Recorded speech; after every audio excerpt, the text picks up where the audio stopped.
going. I'm 101 years old, and I'm not supposed to be alive, but God left me here for a purpose. I had an experience. I have never met anyone that had the same. We had a neighborhood barber shop, so I went over to get a haircut, and about 3 o'clock in the afternoon, and the barber was cutting my hair, and one barber said to the other one, said, hurry up and finish up on that kid's hair, and let's go down on the railroad tracks and see if we can shoot some niggers. We opened the window so we could hang out and look, and it smelled a terrible smell. Did they burn bodies? We opened the first crate and looked down, and there were the bodies of 3 black. We shut the lid down real quick and proceeded to go over to the next crate, which is much larger, and opened it, and there was at least 4 bodies in that crate. They were all just piled in there. That night, just about dusk, up on Reservoir Hill, which was just south of the house, there's a great big cross burning. And all these people up there it was a Klan, is what they were, because we could see them from our house. And they was burning this cross, and we could hear people crying and screaming.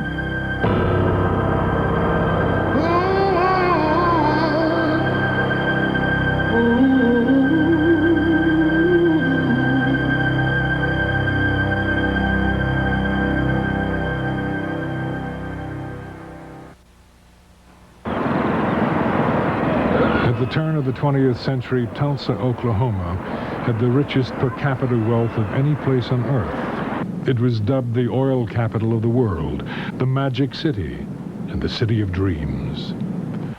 Among those who traveled to Tulsa was a young teacher named Mary Parrish. I came to Tulsa from Rochester, New York in 1918. I had heard of the town since girlhood and the many opportunities to make money. But I came because of the wonderful cooperation I observed among our people, especially among our businessmen and women. Every face seemed to wear a smile. After spending years of struggling and sacrifice, people have begun to look upon Tulsa as the Negro metropolis of the Southwest. Going north to Archer Street for 2 or more blocks, one could see nothing but Negro businesses. Going east, you would behold Greenwood Avenue, the Negroes' Wall Street. There were homes of beauty and splendor, and the schools and churches were well attended. It was a city within a city, and some malicious newspapers took pride in referring to it as Little Africa. The readings from that time that were racist, inspired by racists, from the National Guard to the Klan controlling the legislature, when he spoke of blacks were to pull themselves up by the bootstraps. And they did. They did.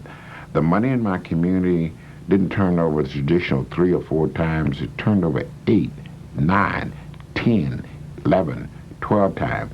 There were legitimate and illegitimate monies to be made that fueled that economy. So my community was the Vegas of the 20.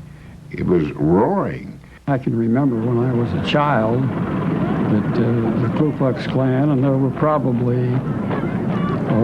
in my opinion, a couple thousand of them that would all robe up with their hoods on and their gowns and all, and women and men and children. They had little children, maybe 3 feet high. They were all robed up and holding on to somebody's hand. They would march too. Usually they would form up on about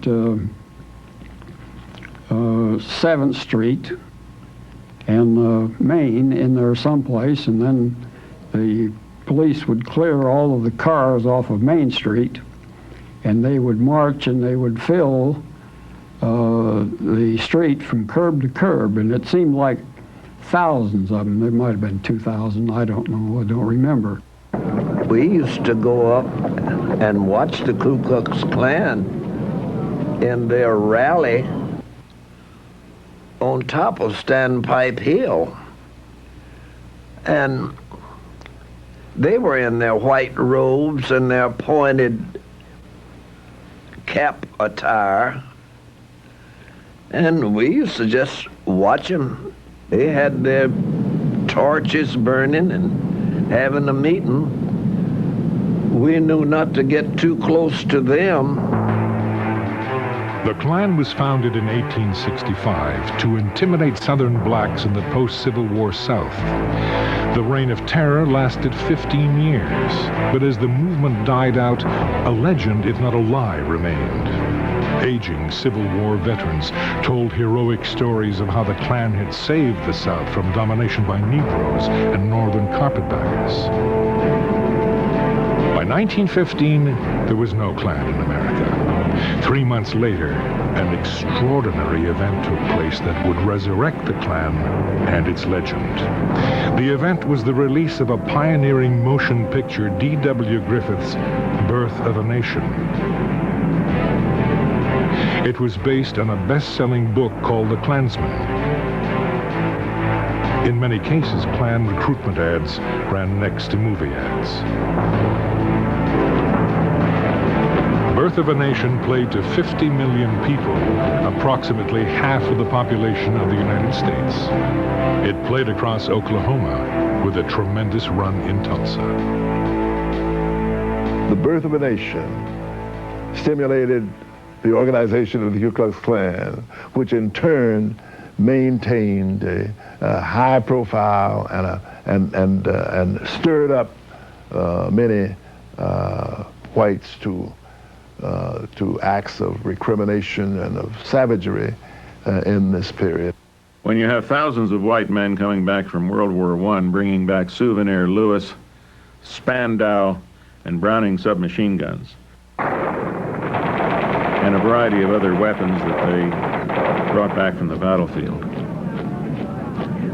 And then they can't find jobs. And the power structure within the city at that time, as was occurring in other cities, would enlist them in the Ku Klux Klan and blame their problems on Jews, African Americans, and Catholics. It was a simple answer to a complex problem for simple people.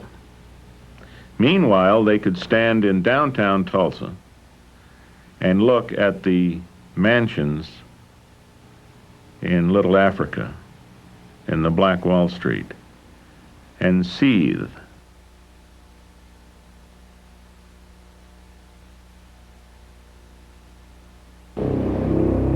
It was a typical Monday morning for a 19-year-old black man named Dick Rowland. He worked as a bootblack in the downtown area.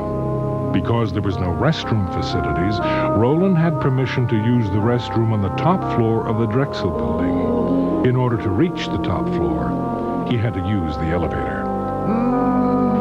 Dick Rowland didn't look down when he went to get on the elevator, and therefore, because of the unevenness of the two floors, he stumbled and started falling, and he reached out to break his fall and touched his operator, and she hollered rape. And so they arrested, the police came and arrested Dick Rowland about 10 o'clock in the morning. And that afternoon, the Tribune came out and told what happened in the Blue Building. And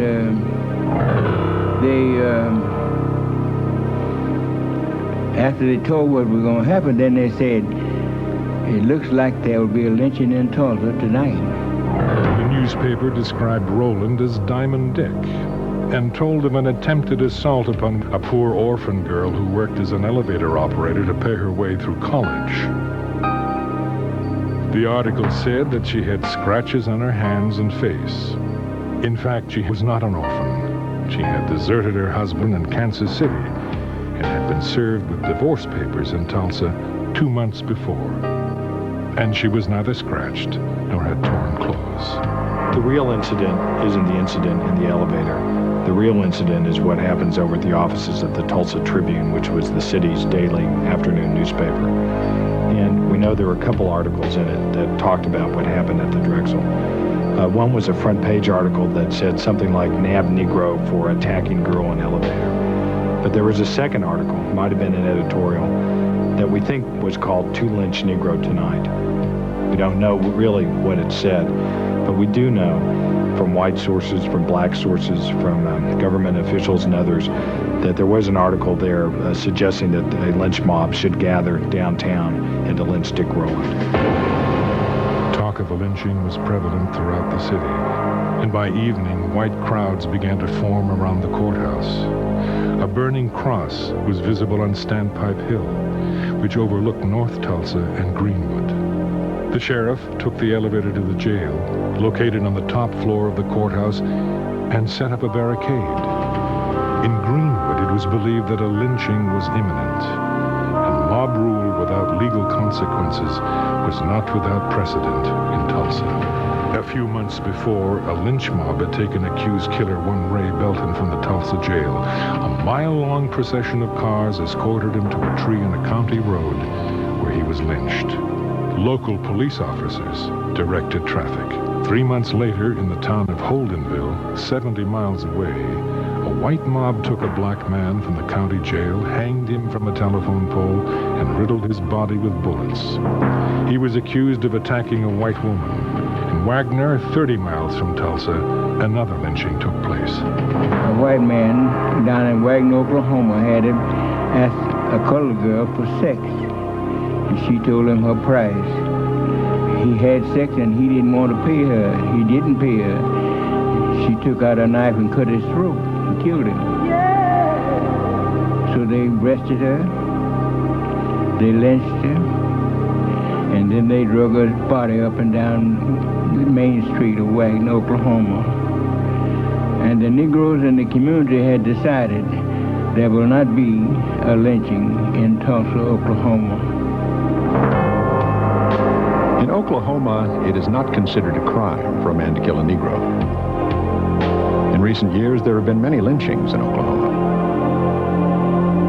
There is yet to be chronicled the instance where any individual has paid a legal penalty or where an officer has been removed from office for failure to protect the life of his prisoners from criminal violence.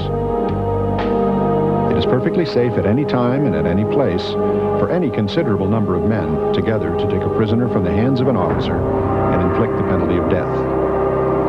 Harlow's Weekly, June 1921.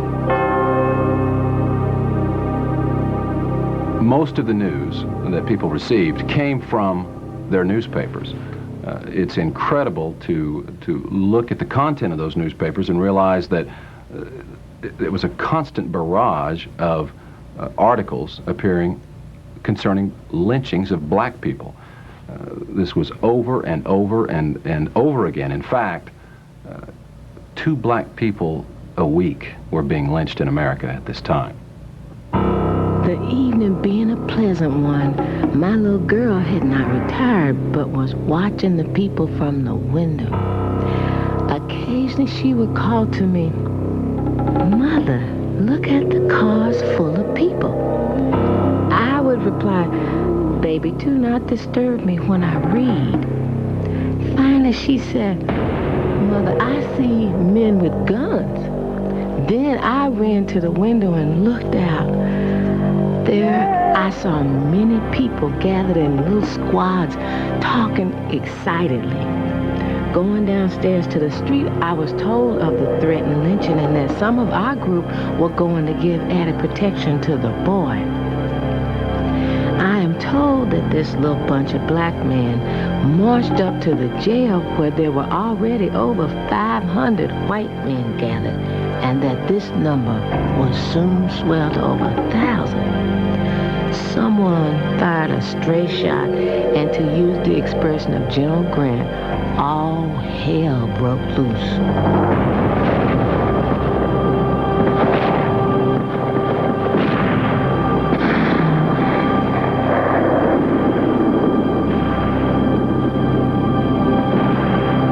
The first one was shot on Main Street, right in front of the biggest picture palace. calling brought the crowd to a halt. They just stood and looked at him. 3 or 4 ambulances clanged down to the place, but the crowd turned on them and showed their guns. One said, "Don't touch the blankety blank."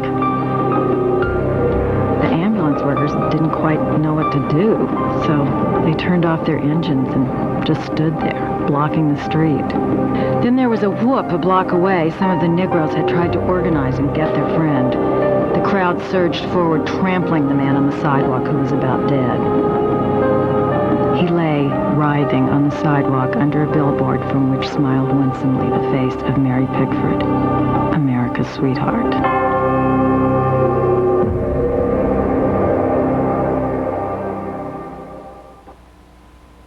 The atmosphere was festive as the police department commissioned 500 special deputies. These could best be described as Klan deputies. The only prerequisite was that they must be white. Most were not even asked their names or addresses. One black man was erroneously sworn in.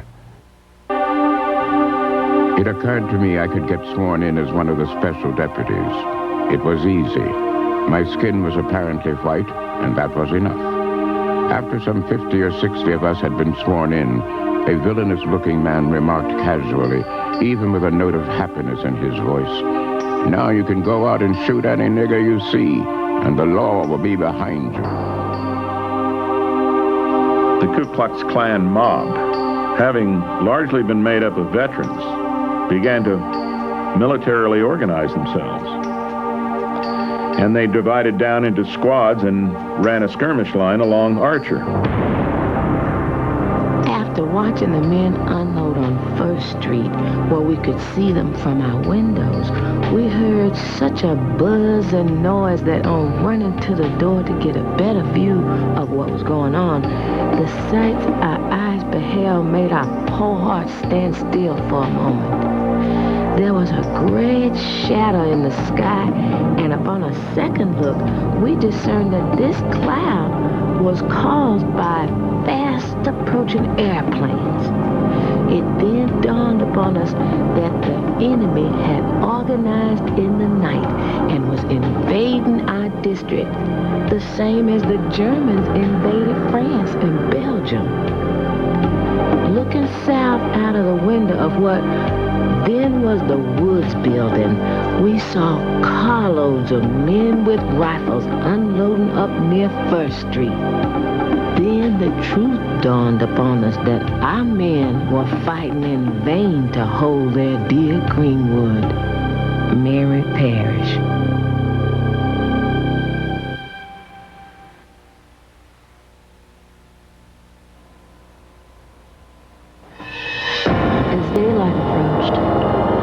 The whites were given a signal by a whistle, and the outrage took place. All of this happened while innocent Negroes were slumbering and did not have the least idea they would fall victims to such brutality. At the sound of another whistle, more than a dozen aeroplanes went up and began to drop turpentine balls on the Negro residences, while 5,000 whites with machine guns and other deadly weapons fired in all directions. Negro men, women, and children began making haste to flee to safety, but to no avail, as they were met on all sides with volleys of shot. They were killed in great numbers as they ran, trying to flee to safety. Torchlights were used to burn up the Negro settlement, and in the meantime, they used large trucks loading up pianos, victrolas, and other articles that were left in the Negro homes. A.H.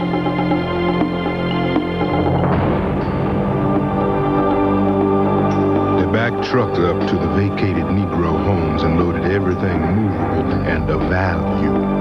Every bit of money found on their persons was taken. Masonic rings were removed from the fingers, watches and chains from their persons. In fact, everything of a material nature preparatory to the cruel initiation, which had not yet ended, was taken from them.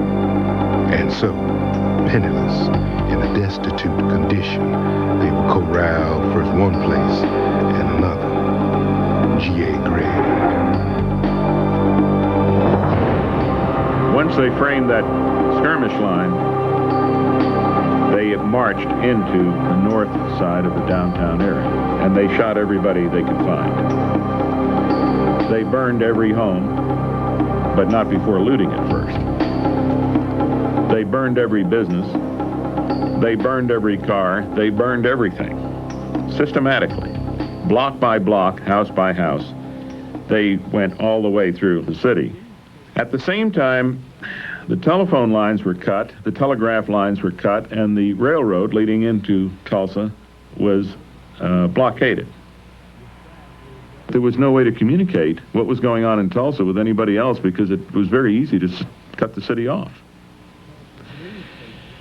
And that's exactly what the mayor and the city commission and the Ku Klux Klan wanted, because it gave them the opportunity to clean out the entire African-American area of the city without being interfered with. And they were doing it very systematically. The mob would not permit firemen to battle the blaze. They looted stores and pawn shops for guns and ammunition, but they also took walking suits, tools, tires, and jewelry. Carloads of whites would occasionally venture into the black area, shooting indiscriminately. And I said to my mother, I said, Mama, we better get out of here because the wife is really tearing up Jack. They're out there, they're burning into places and killing people, and they're going to kill us. And we were sitting out and the people kept running. They just open the gate and come on through and go on out the back. And Mama said, what are you people running for? You don't know where you're going? They said, no, they're killing over and burning the town down over the hill. The technique varied with different groups of the mob, but the general procedure was to go up to a door and put a gun against the lock and blow it off. The flimsy doors would have smashed easily enough, but this was gun night. Once inside the cabin, everything breakable was broken. Trunks and bureau drawers torn open, pictures and telephones wrenched off the walls and trampled. They didn't often find anyone in the houses because by now the blacks were scurrying ahead of the horror out into the country beyond the town. But sometimes they did find someone with whom they dealt. When they had smashed enough, they scattered around a little kerosene and threw some lighted matches into the mess. If this particular cabin didn't burn well, it would be reset presently by the blaze of the one next door. The houses the mob set fire to without breaking in first were really the most unlucky, because sometimes there were people in them, panic paralyzed, people who didn't realize with all the noise and fright that the house was on fire, not until it was too late to get out. There's a black veteran who could not believe that this mob would kill a veteran. And as the mob got closer to his home, he put on his uniform and stood out in the front yard at attention. The mob killed him and burned his house. In a frenzy of destruction and violence, black corpses were tied to the bumpers of automobiles and dragged through the Greenwood district while bullets were fired into their bodies. Some bodies were hoisted on telephone poles. An elderly black couple was murdered returning from church. A white man mistaken for a black man was summarily executed. Enterprising entrepreneurs snapped pictures of the grisly scenes to be sold later as postcards entitled, "Running the Negro Out of Tulsa." Death could come easily. Even a defiant glance at a camera could result in instant execution. America's most renowned black surgeon and past president of the State Medical Association, Dr. A.C. Jackson, was shot by a white teenager as he held his hands above his head. He was not killed instantly. His body was thrown into a truck and he was dumped at the convention center, where after hours of suffering without medical attention, he bled to death. Cars began to drive slowly along our street. Cars driven by the sort of men who wear their caps backward, visors down their necks, probably not to interfere with their rifle gaze. And the niggers in these houses, they would shout. The gaping children were called in hastily from the curbs. Didn't seem a very educational sight, not a very safe one. After the first car or so, people sent their servants down in the cellar or up in the attic and waited. Then the horde of ruffians went down Detroit. looting those beautiful homes of everything valuable and burning them. The machine guns just shattered the walls of the homes. The fire department came out and protected the white homes on the west side of the street. Men and women with torches and women with shopping bags continued their looting and burning of Negro homes. My mother saw some white people coming toward our house, and she put us under the bed when she saw them coming. My older sister got under first, and then it was my younger sister, and then my brother, and then they pulled me under the bed. Now, by this time, the people were coming in. They had torches in their hands. We could see their feet from under the bed. And one stepped on my finger. And as I went to scream, my sister put her hand over my mouth. I don't know today as to what would have happened had they heard us under the bed.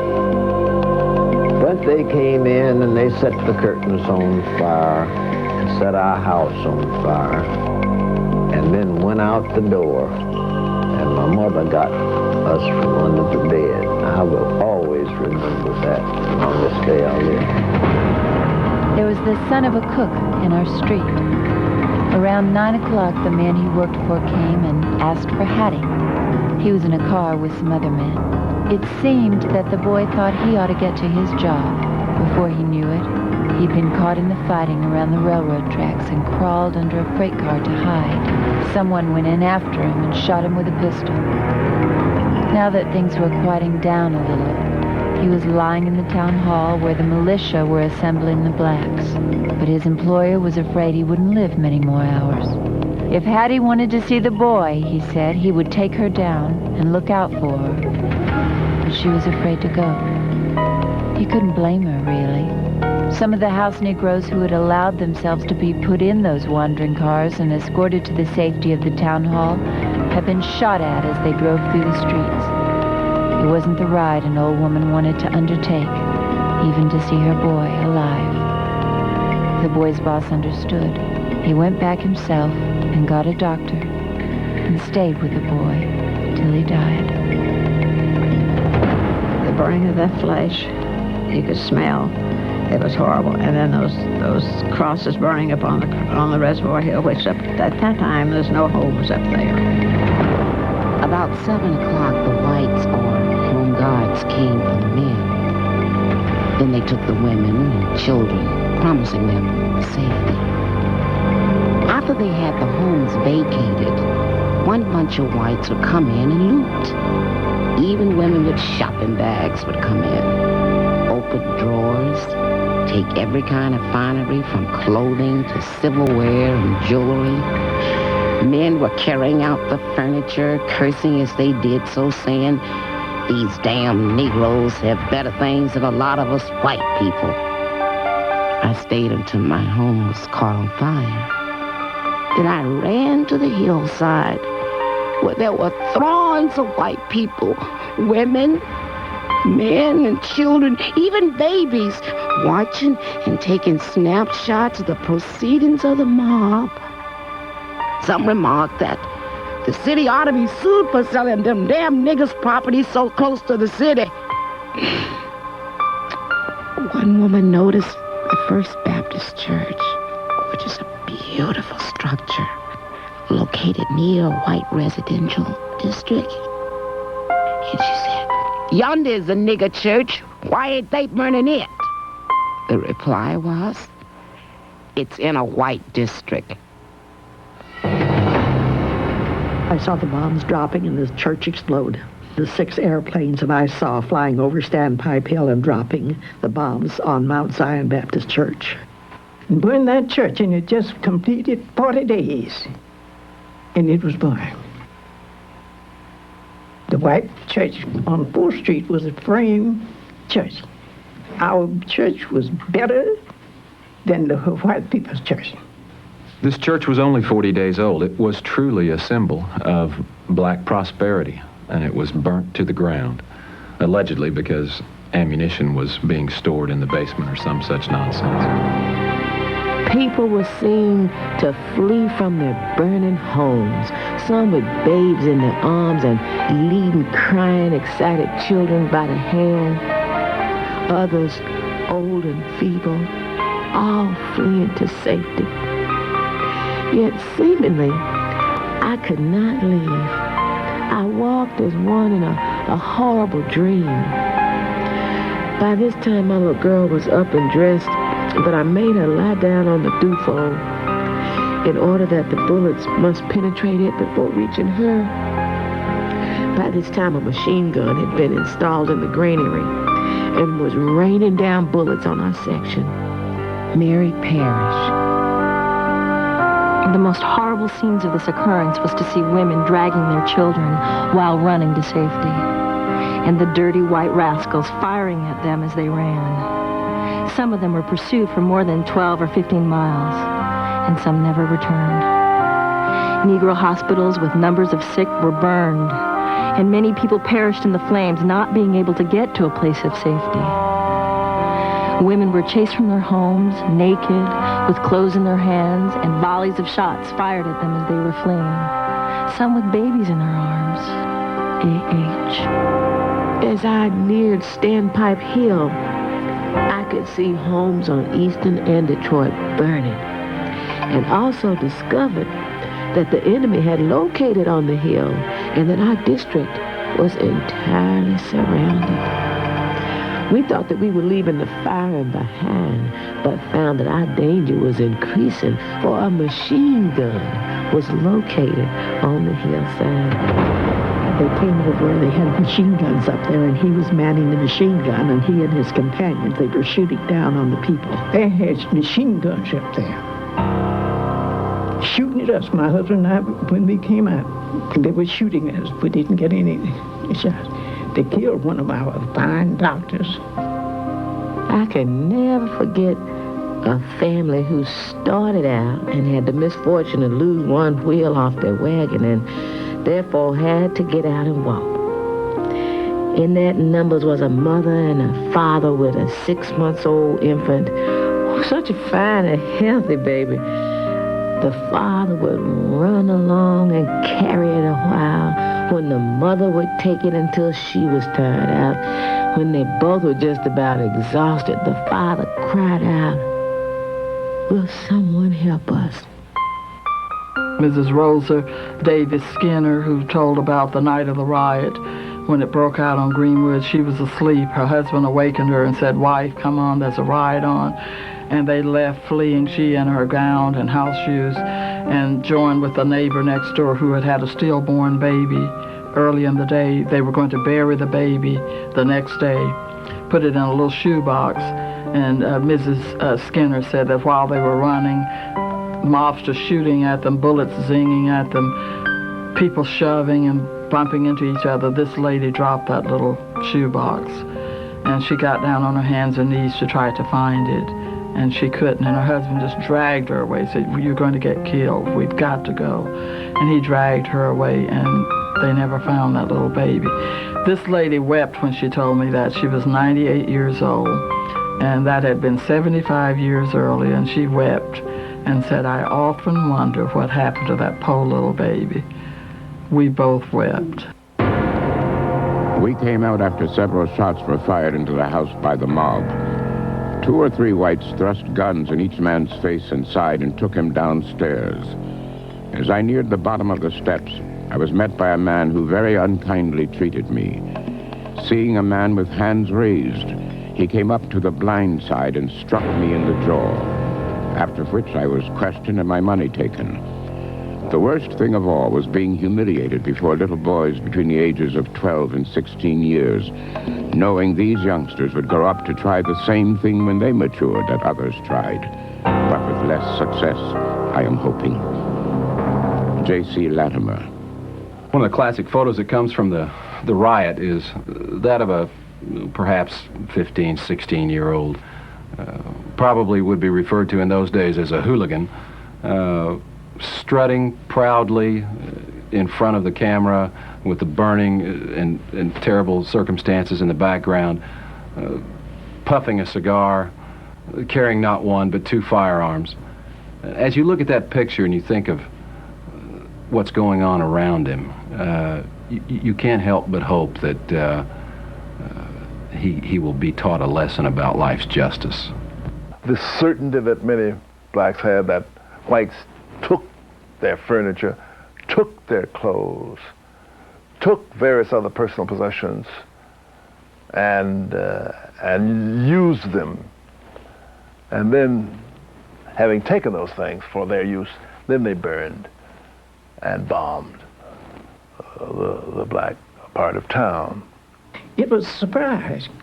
And they came over here and burned our homes, stole our clothes. Some of our people had to take their own clothes off of white people right here in Tulsa. The heavy air was soaked with the scent of honeysuckle, as extravagant and lavishly unreal as was the gunfire. We'd been in this prairie country a year. It proved always surprising. An acrid underhint of burnt powder began to cut through the perfume of the flowers. Tulsa's newspapers described the event as a military adventure. The black people defending their homes were described as the enemy. Gun-toting white men were referred to as riflemen or soldiers, and blacks were termed snipers.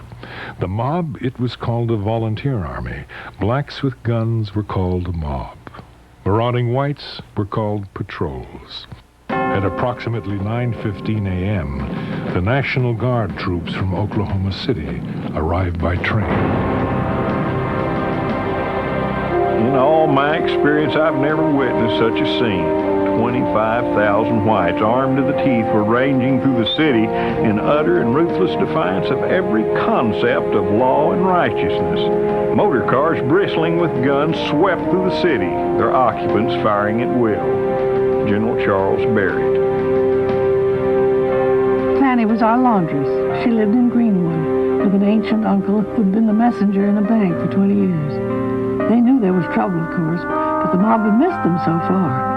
Uncle Zach had never been late to the bank, and he trusted white folks. He thought maybe if he put on his uniform and they saw it, he put it on and started out to work. Someone shot him at the corner. Fanny could see him lying there. She didn't dare go out and get him. The mob was so close. As North Tulsa burned and its citizens murdered and arrested, the Guard set up camp and began to prepare a breakfast. When a local citizen urged the commander to take some action to save property and lives, he was arrested. Martial law was declared at 11:29 a.m. The Ku Klux Klan, realizing that they were now up against an organized military force, withdrew out of the area and dissipated back into their neighborhoods. It was very much like a guerrilla operation where you could no longer tell who were the combatants because they weren't wearing uniforms, and now they were part of the civilian society.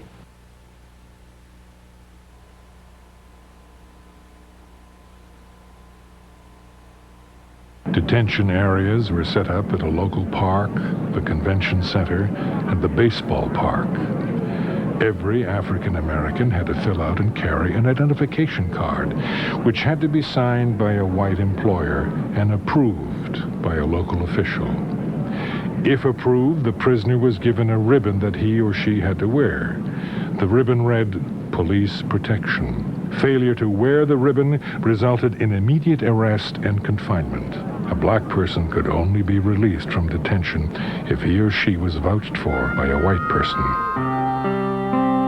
About 11 o'clock, they took my invalid mother supposedly to the convention halls for safety. Upon entering the convention hall, I failed to find my mother, so I went in search of her. I found my mother at North Methodist Church. I tried to get a pass to send her away, but failed to get one.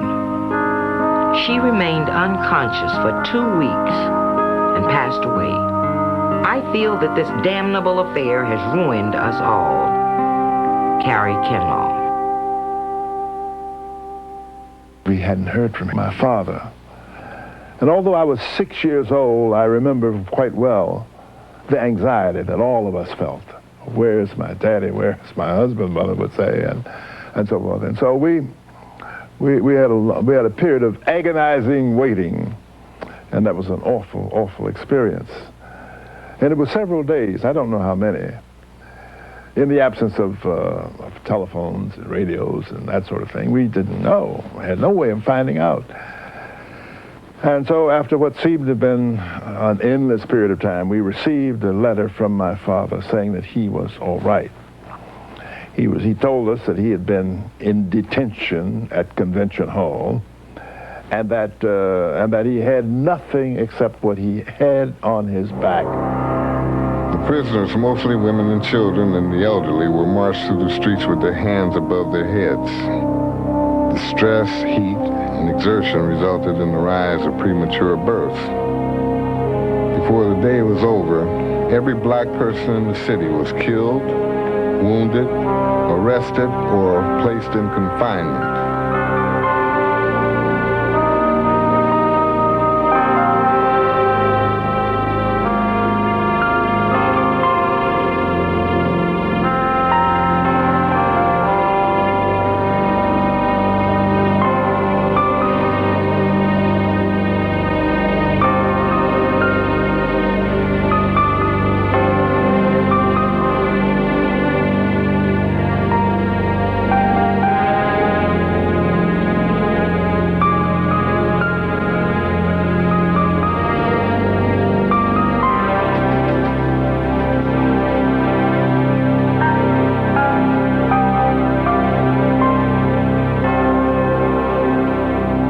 Middle-class whites actually hid many of the African-American domestics who worked for them at great jeopardy to them.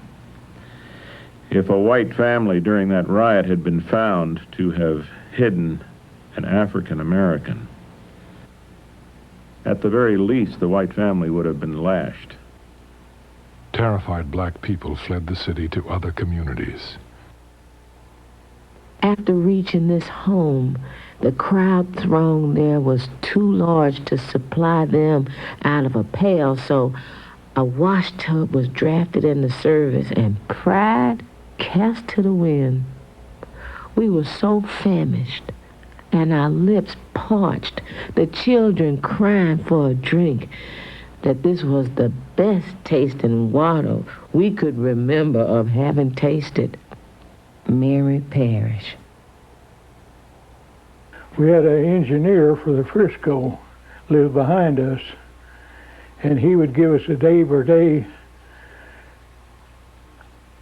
how these people were walking down the railroad coming toward Claremore, then coming toward Chelsea, then coming toward Veneta. They were just like the rest of the hobos. They came to our back door. And they had lots of them with baby buggies, no men at all women, lots of old women. On and on we went toward the section line, the crowd growing larger and larger.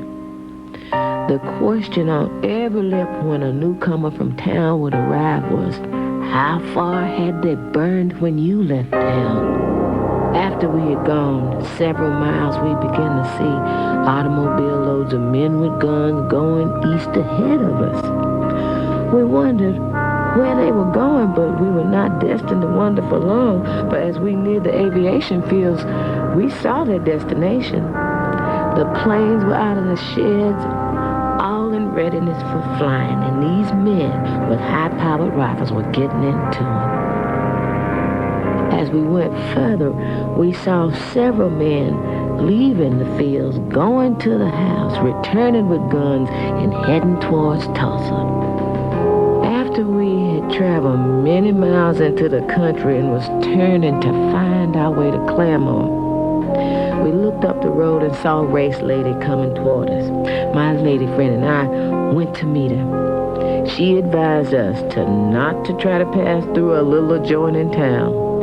There was a group of black people that were trying to escape, women, children, and old people, like we were trying to escape from this thing. We're going up the railroad tracks that went by that hill up there in Collinsville. Said that a group of black people came by that hill trying to escape, and somebody thought that they were being attacked and invaded, and apparently they began shooting and killed a whole bunch of those poor folks.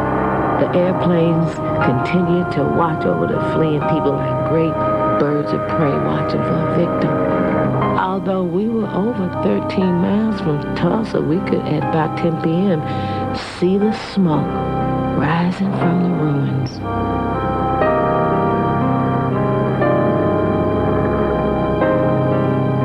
The next morning, we were informed that Greenwood had been burned.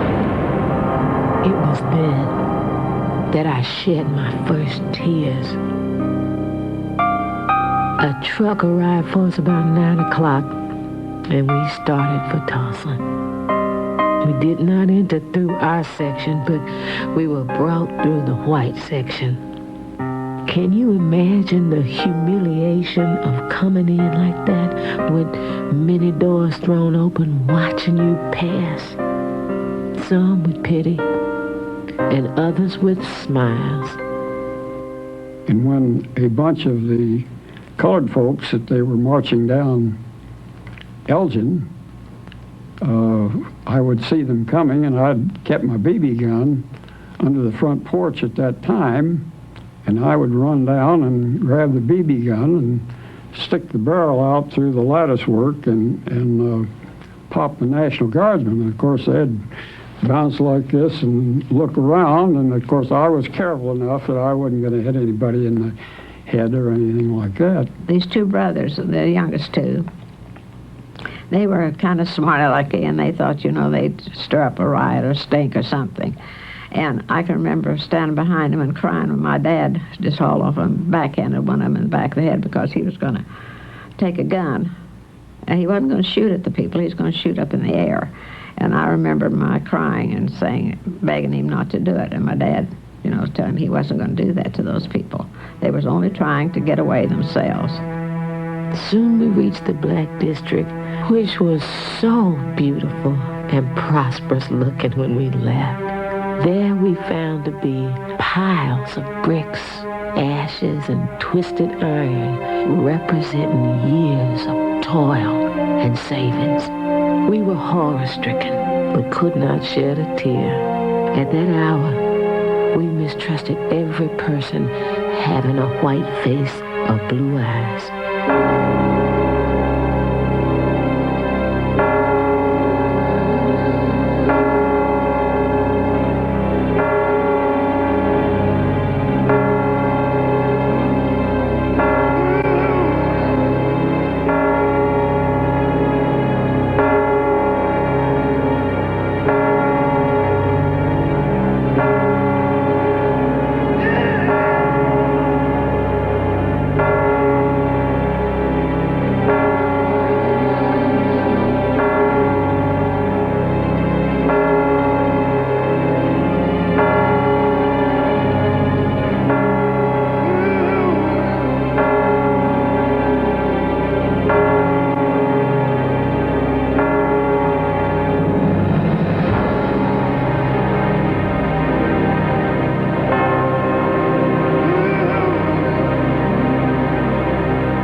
My father had this pickup truck, which he had built a crate on the back to carry the greyhounds in.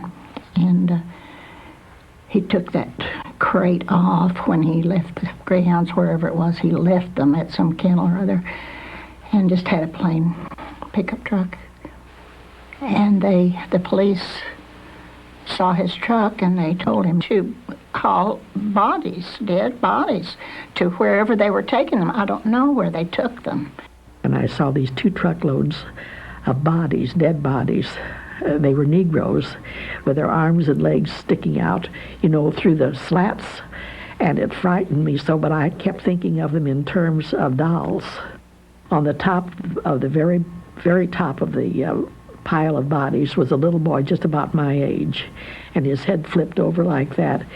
And he looked at me, his mouth was open, and he was in brown pants and a blue shirt, and just looked like he'd been frightened to death. And so I screamed that Jesse came in, but by that time the 2 trucks had passed on. After black Tulsans were incarcerated, curiosity seekers, looters, and souvenir hunters casually strolled through the smoldering ruins. Well, I had a friend, a girlfriend, and one day after the riot had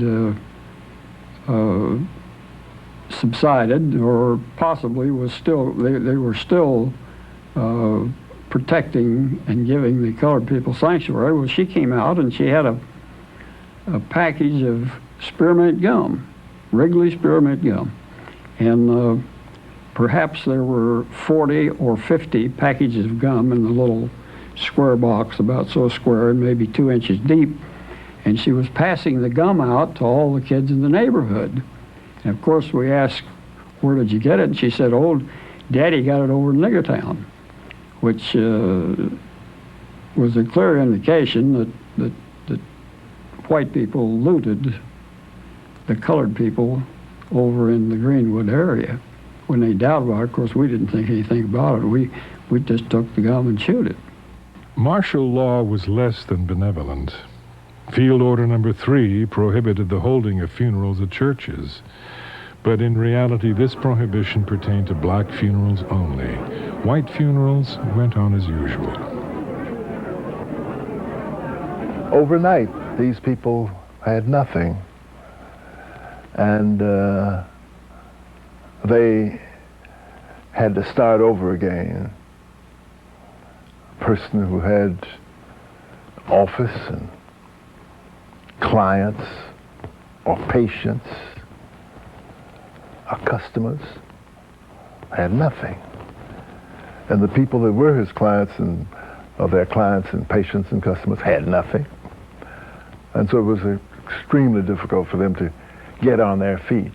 It was pathetic when you think about it. Out of all of our 7 years, that's when I said, my husband and I lost more than anybody in North Tulsa because we lost 7 years of our money in one night. And we had altogether 10 different business places for rent. Today I'm paying rent.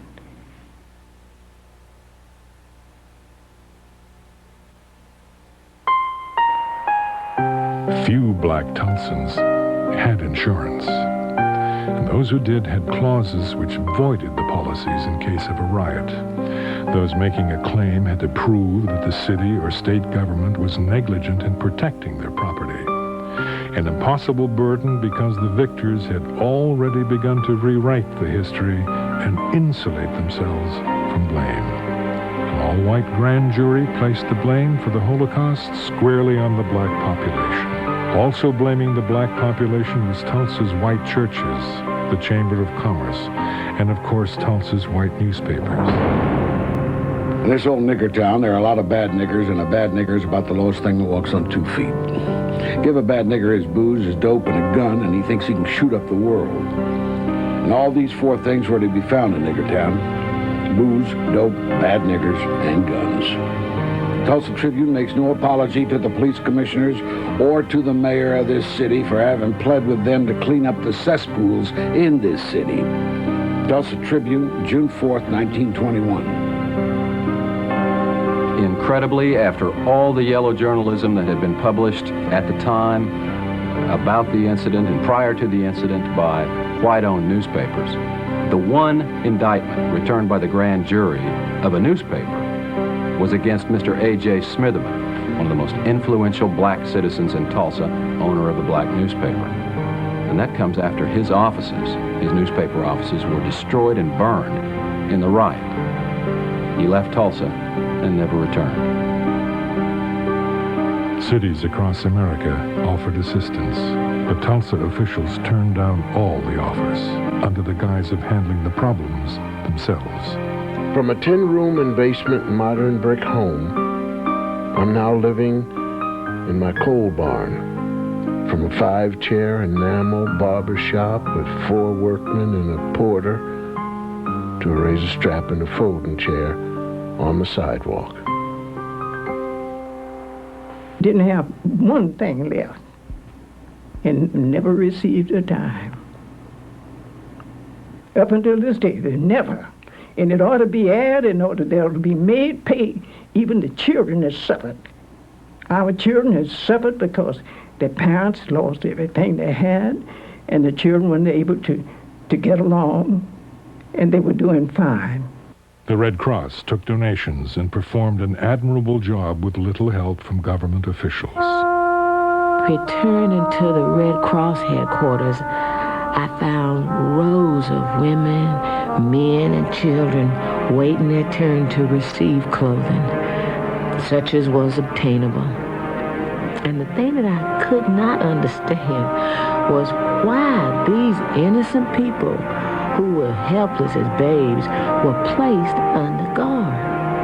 Nevertheless, heavily armed guards were all around the building. Some were kind and manly.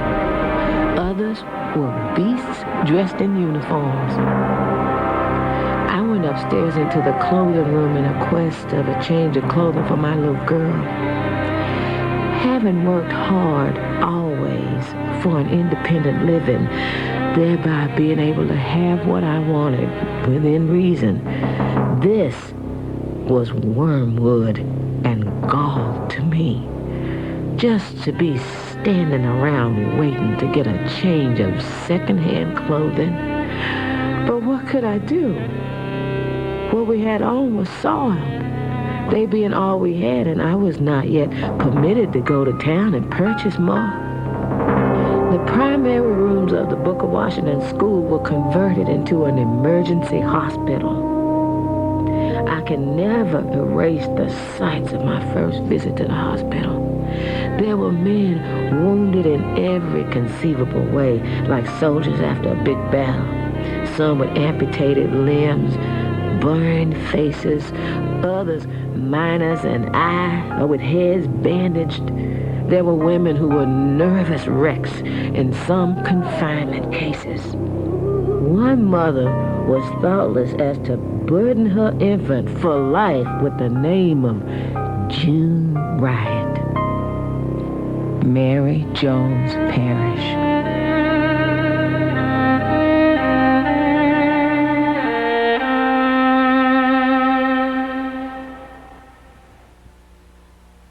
$1,400 claims were made by black citizens for their losses during this riot. Not one, not a single claim was ever paid, any of these black citizens, for their losses. But there was a claim paid to a white store owner for his loss of guns and ammunition that was used by white rioters. Now you have to ask yourself, what's wrong with this picture? Many humorous instances might be cited of claims presented by innocent bystanders for the payment of doctor bills. Now, all such claims were originally investigated, and many were turned down for the reasons that it could not be shown that the wounded parties were innocent bystanders or persons in the employ of the city or the county for guard purposes. Quite early in the fall, a claim for a $55,000 doctor bill was presented by a young white man for a gunshot wound treatment. The claim was of the innocent bystander kind. After lengthy explanation on the part of the claimant as to how the injury was incurred, but after his admission that he was not employed by the city or county, the Red Cross record keeper confronted him with a full-size photograph of the same young man in the middle of the riot district with a shotgun over his shoulder and a high-powered rifle in his hand. Although he did not deny the identity, he has not been seen at the Red Cross office since. After this experience, no further claims have been made by innocent bystanders. Mr. Maurice Willows, Director of Red Cross Relief. A tent city was constructed to house refugees. Embarrassed city officials, white newspapers, the clergy, and the Chamber of Commerce perpetuated the myth that white Tulsa had an outpouring of aid into the devastated black community. In fact, just the opposite was true. With homes looted, homes and stores burned to ashes, with sick, aged, and enfeebled carried out or left to perish in the flames, mothers giving birth to children in the open, herded, guarded, and corraled like prisoners of war. And before the smoke of 1,000 homes had blown away, the trembling and homeless learned that the city fathers had passed an ordinance making it forever impossible for them, in their destitute condition, to go back and rebuild on their home place. G.A. Gregg. The city council or commissioners passed an ordinance that there could be no construction in the city of Tulsa that was not fireproof. Now, with people absolutely without any resources, it was impossible for them to conform to any requirement that they rebuild only fireproof structures. And my father said, you build, if they arrest you, I'll get you out of jail, you can go on building. And my dad had challenged the constitutionality of that city ordinance. And the Supreme Court of the state of Oklahoma declared that ordinance unconstitutional as being a frivolous piece of legislation designed to keep blacks down. With their hearts bleeding, their homes, and all of the relics that make the memories of life's past sustaining, with shocking realization that their families are broken and scattered and fearing the mob, with trembly, weak, hungry, and hungerless bodies compelled to be in the stalls of the fairgrounds under a heavy, cruel guard who greets them with harsh orders and vulgar language, while suffering all this and more. The mayor, commissioners, the real estate exchange, the welfare board are like those who crucified Christ, casted lots for the Negro's hard-earned land. G.A. Gregg. Not only was the area declared a fire zone, which effectively was designed to prevent it from being rebuilt, but then amazingly, just incredibly, the city fathers put the land up for sale. Through the Reconstruction Committee appointed by the mayor and city commissioners June 14th, Tulsa extends a welcoming hand to wholesale houses and industrial plants, which are to be located on the trackage property in Little Africa, swept by fire, and which is now within the city fire limits, restricted to the erection of fire-resisting buildings. The committee also expressed a sentiment in favor of using a part of the burned area for a Union station whenever such a project is ready for consideration by the railroads entering Tulsa. Tulsa World, June 15th, 1921. In order to help people get in touch with their loved ones who were anxious to hear from them, Mr. Theo Bowman, the Oklahoma Sun, succeeded in getting out a little daily paper. Each day he would publish these lists. Each day people sat under the tent and watched for these lists as well as the lists of dead in the big dailies. The dead was so quickly disposed of on that night and day until it was impossible to ever get an exact record of the dead and wounded.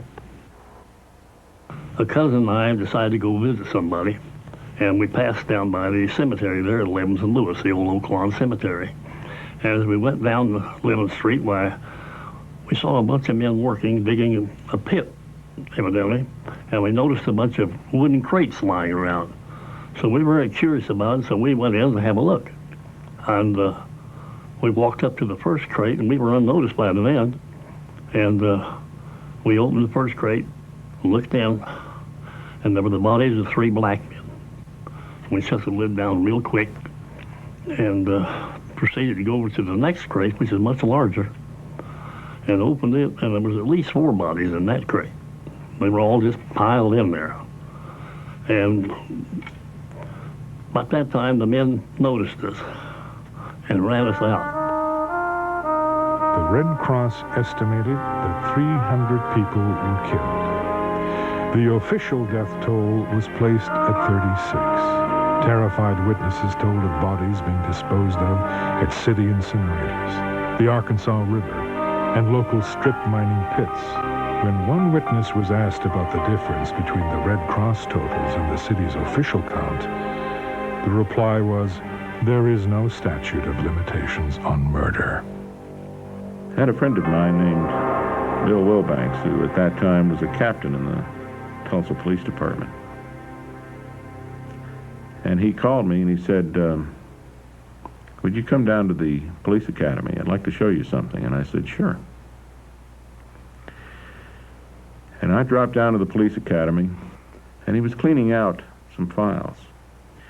And underneath the bottom drawer were several pieces of paper that were clipped together with a rusty paper clip. With the rusted paper clip rusted to the paper, the papers had not been separated in years. What you had was a description of casualties that were what we later referred to as KIAs. And there were 300 plus on these 6 pieces of paper. There is absolutely no question in my mind that of all of the horrible race riots we've had in this country, Watts, 1968, Detroit, 1942, none of them have even approached the casualty levels of Tulsa of 1921. There was definitely a cover-up or a suppression of the material. For example, the article, the inflammatory article, "To Lynch Negro Tonight," has vanished, disappeared. It's not in the Oklahoma Historical Society, it's not in the newspaper archives. In the microfilming of the Tulsa Tribune records, it's been excised and can't be found. Now, some people would, and have said down through the years, why research this, why bring it up? It can do no good. And in fact, there has been some threats of real danger and possible harm to those who would explore the situation and would look at it again. I'm not so sure that in many minds, black and white, that the cover-up was helpful in gaining some equilibrium. Whites need to be comforted that they had done no wrong. Blacks need to be comforted that no new wrong could happen to them. So, but those two things companioned themselves created this conspiracy of silence. 1,200 homes were destroyed. Another 320 were looted. Over 4,000 people were left homeless, and over 1,000 spent the harsh winter in tents. No one was ever imprisoned for his or her actions. Charges against Dick Rowland were dismissed. No one knows what happened to him or the elevator operator.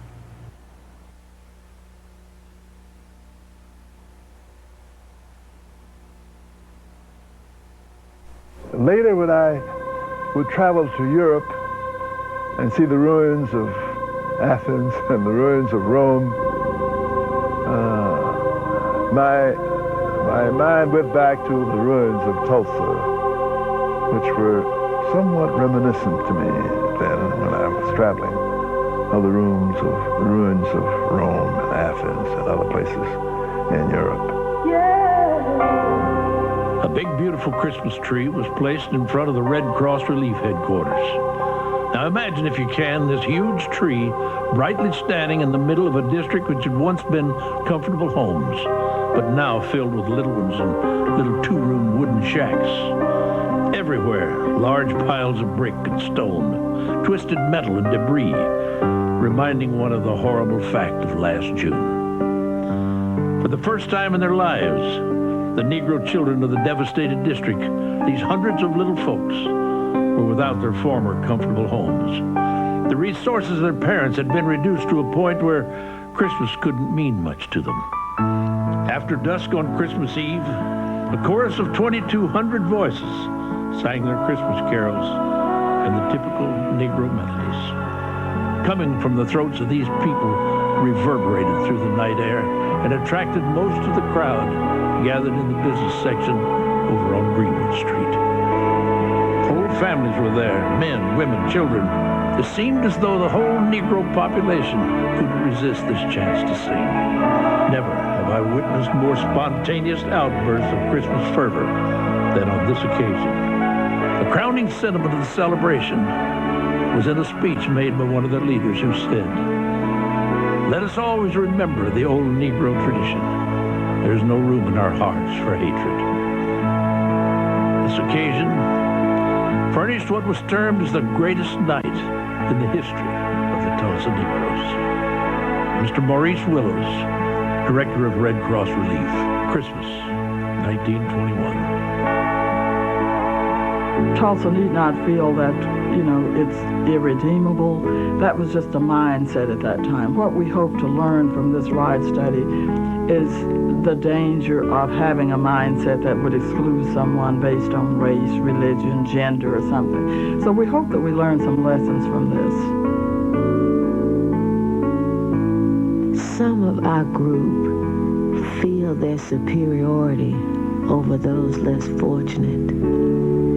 But when a supreme test like the Tulsa disaster comes, it serves to remind us that we are all one race.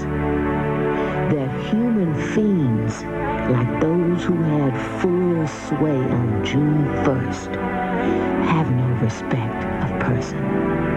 Every Negro was accorded the same treatment, regardless of his education or other advantages. A Negro was a Negro on that day and was forced to march for blocks with his hands up that day. It should teach us to remember that we cannot rise higher than our weakest brother.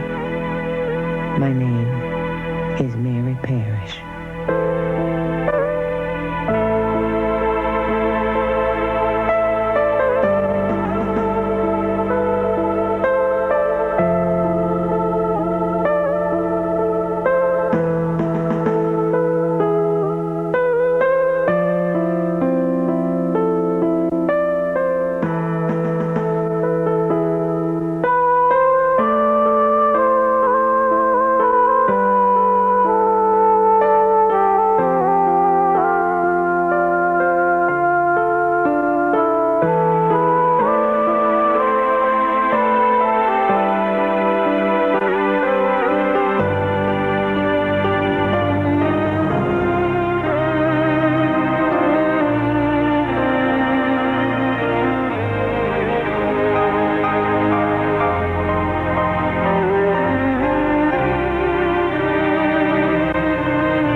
kept looking one side of the mob to the other, the crowd of people there.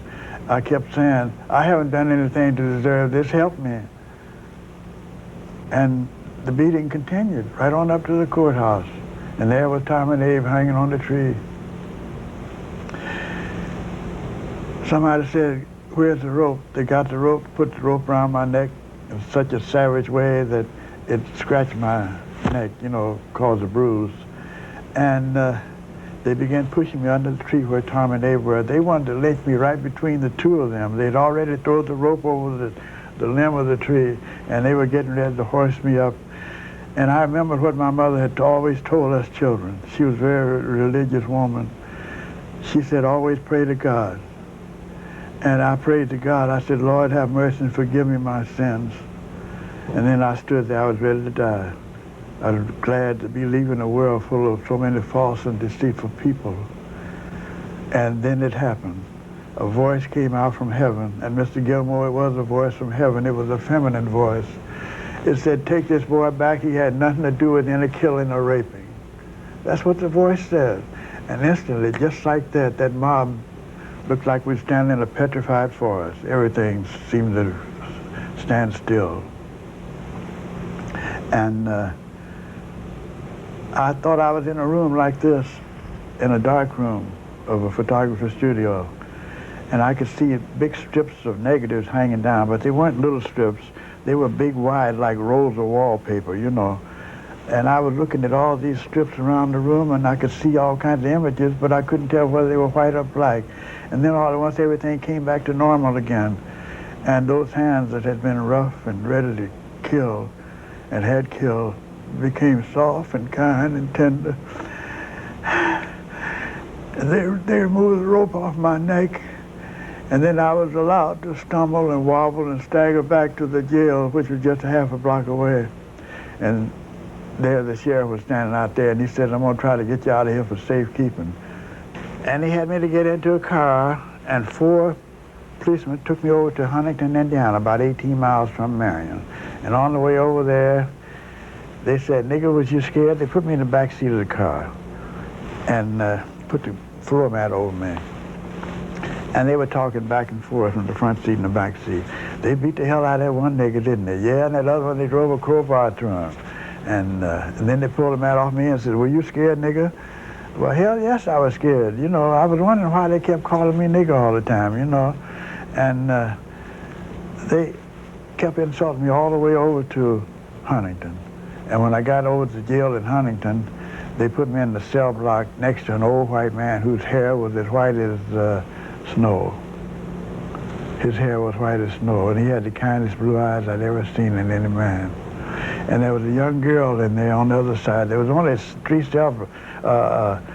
cells in there, 3 on one side and 3 on the other side. It was in a little house they used for a temporary jail.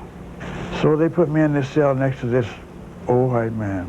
And he said, son, he said, I heard the turnkey talking to the police that brought you over here. He said, we knew since early this morning there's going to be a lynching over in Marion. He said, I argued with my son not to go over there. He said, he might have put that rope around your neck for all I know. And he said, we had an argument and said, we had a fight and said he had me put in jail trying to make out like I'm crazy. And he said, I'm sorry, son, for what they did to you and your folks over there in Marion. He says, I wonder when will people ever live and let live? When will they learn how to get along with each other?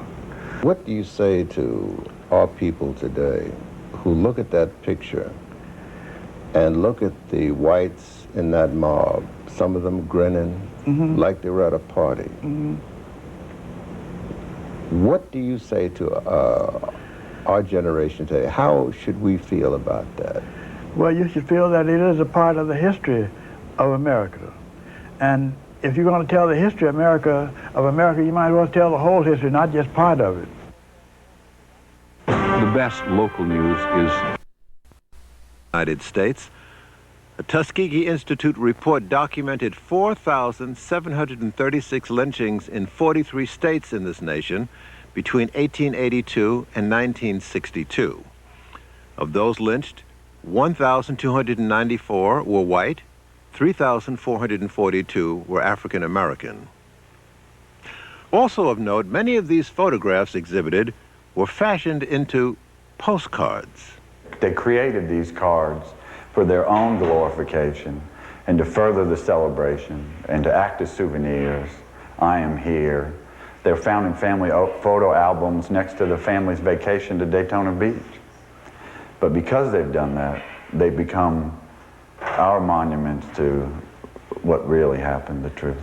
In fact, when I bought the postcard of Laura Nelson from a flea market dealer, my second postcard, I put it away, and several months later, when I was showing it to someone, they pointed out to me that it was a woman. So I really have had a hard time looking at them myself. Some of the most gratifying responses that I've had have been from people who at first complained about our collecting of these. Said, why do you want to rile things up? And then after they see 2 or 3 or 4 or watched us over the years collecting them, turned around and said, they really did have it bad, didn't they? So what African Americans have known and have lived with, now the white community can see and take to heart, which they are, and add it to their mental discussions. Is this paranoia? Are African Americans just really wanting something for free? And it's turning out that people are saying, no, I was wrong. The potential that's in that Americans rail about in Bosnia and Kosovo and Serbia, in Rwanda, that potential is in us. America, sweet America. God done shed his grace on thee. He crowned our good. Yes, he did. Every brotherhood from sea to shining sea. I wish I had somebody to help me sing this.